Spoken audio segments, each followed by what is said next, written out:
Welcome back, everyone, and welcome to the final deep dive in our Mastering Azure Fundamentals series. It's been quite a journey, hasn't it? It really has. We've covered so much ground core concepts, deployment, management.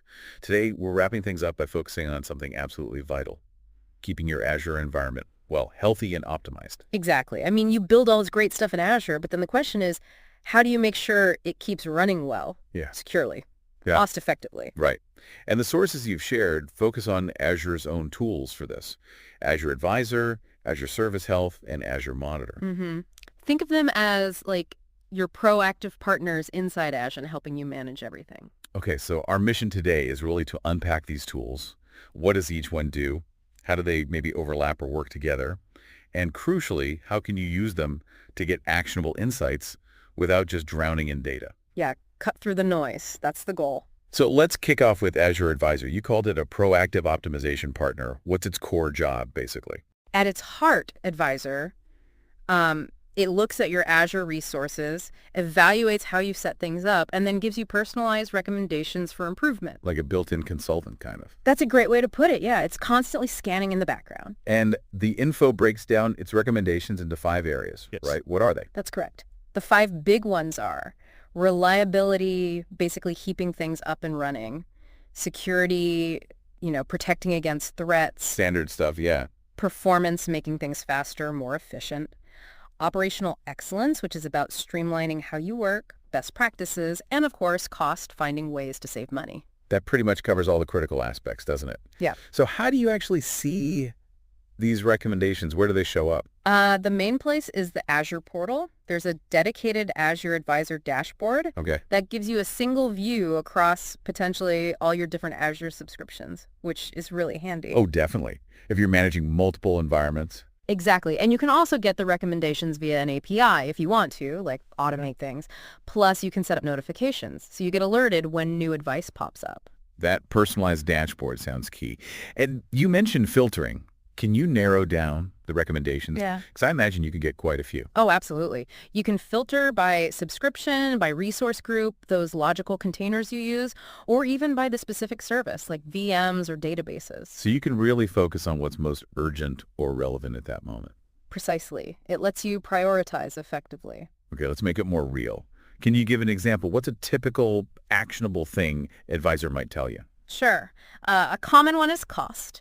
Advisor might see a virtual machine that's consistently, barely being used, low CPU maybe. Right. Sitting idle most of the time. Yeah, so it'll flag that under cost and suggest downsizing to a smaller, cheaper VM size. Or on the security side, it might spot, say, a database that's open to the public internet without the right firewall rules. Ah, okay. Highlighting potential vulnerability. Exactly, and it'll suggest how to lock it down. These are concrete, actionable steps you can take. That makes sense. But I guess you still need to apply some context, right? Advisor might suggest downsizing, but maybe that VM needs the extra power for rare peak loads. That is a really important point, yes. Advisor is automated, it sees patterns, but you know the business context, so you always review the recommendations. Maybe there is a good reason for that configuration. It's advice, not a command. Good distinction. Okay, so Advisor helps optimize your stuff, but what about the underlying platform? What if Azure itself is having issues? That's where Azure Service Health fits in, I assume. Precisely. Your perfectly configured resources still depend on the Azure infrastructure beneath them. Service Health is your window into the health of that global platform, and crucially, how it affects your specific services and regions. It feels like there are layers to this. The source material mentioned 3 parts: Azure Status, Service Health, and Resource Health. How do they differ? Seems a bit overlapping. Yeah, it can seem that way at first, but think of it as zooming in. Azure Status is the widest view, the big picture. Is there a major outage affecting a whole region or service globally?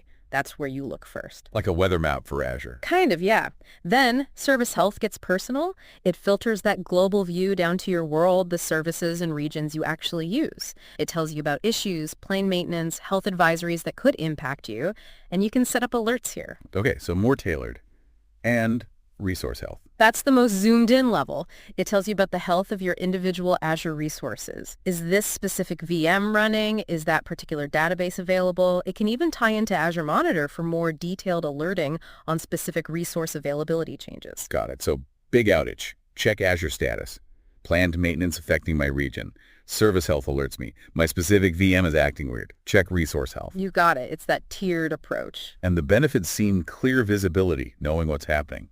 Absolutely. Comprehensive visibility, a history of alerts so you can spot trends, and links to support if you need help. It's all about being informed and reacting faster when things go wrong, or even before they go wrong, with planned maintenance alerts. Makes sense. Okay, platform health covered. Yeah. But what about digging deep into my applications, my infrastructure performance?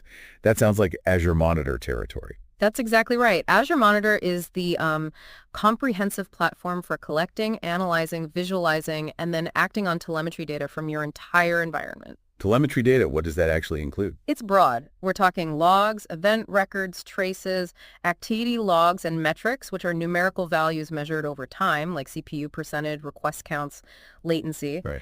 And it gathers this from, well, pretty much everywhere. Your applications, the operating systems they run on, Azure resources, networks, even from your on-premises servers or other clouds if you set it up. Wow. Okay, so it pulls everything into one place. That's the idea. It centralizes this operational data into repositories optimized for analysis and reporting. And what can you do with all that data once it's collected? Sounds like it could be a flood. It can be a lot, but Monitor gives you the tools. You can visualize performance in real time or look at historical trends. You can build dashboards, create detailed reports using things like Power BI, or dive really deep with queries. Queries. The source mentioned Kusto queries, KQL. Yes, KQL Kusto query language. It's incredibly powerful for searching and analyzing those massive data sets, especially logs. Think of it like a super-powered search engine for your operational data. You do this usually through Azure Log Analytics. Log Analytics, is that just the tool for writing those KQL queries? Essentially, yes. It's the interface within the Azure portal where you interact with the log data. You write queries, sort, filter, visualize the results, find trends, troubleshoot. It's your main workbench for log investigation. Okay. And Monitor also does alerting, right? Critically, yes. Azure Monitor alerts are key for being proactive. You define conditions, maybe CPU over 80% for 5 minutes, or perhaps a specific error appears in the logs. Yeah. And when that condition is met, an alert fires. You can set up metric alerts based on those numerical values, or log alerts, which use KQL queries to look for more complex patterns or specific events across your data.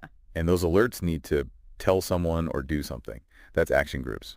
Exactly. Action groups are reusable definitions of who gets notified email, SMS, push notification, maybe call a webhook, and what automated actions to take, like triggering an Azure function or a logic app to try and remediate the issue. So alerts from Monitor, or even Service Health or Advisor, can trigger these action groups. Correct. It centralizes the response mechanism. Now, one more piece mentioned was Application Insights.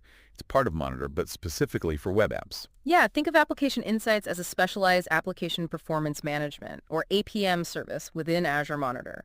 You typically add a small bit of code, an SDK, to your web application. Okay, instrumenting the app. Right. And once you do that, it automatically starts collecting incredibly rich data about your app's performance and usage. Request rates, response times, failure rates, how long calls to databases or external APIs are taking. Wow, quite detailed. Oh yeah, dependency tracking, user behavior flows, server performance counters. You can even run synthetic tests like pinging your website regularly from different locations to check availability proactively. So it gives you that really deep end-to-end view of your web app's health, from the user clicking to the back-end processing. That's the goal. Azure Monitor as a whole aims to provide that complete picture, connecting the dots between infrastructure health, platform status, and application performance.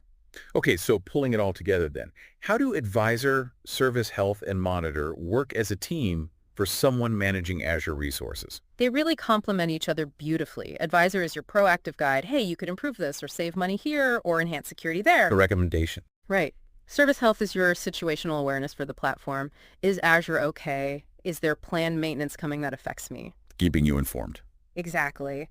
And then Azure Monitor is your deep diagnostics and monitoring tool. What's actually happening inside my resources and applications right now?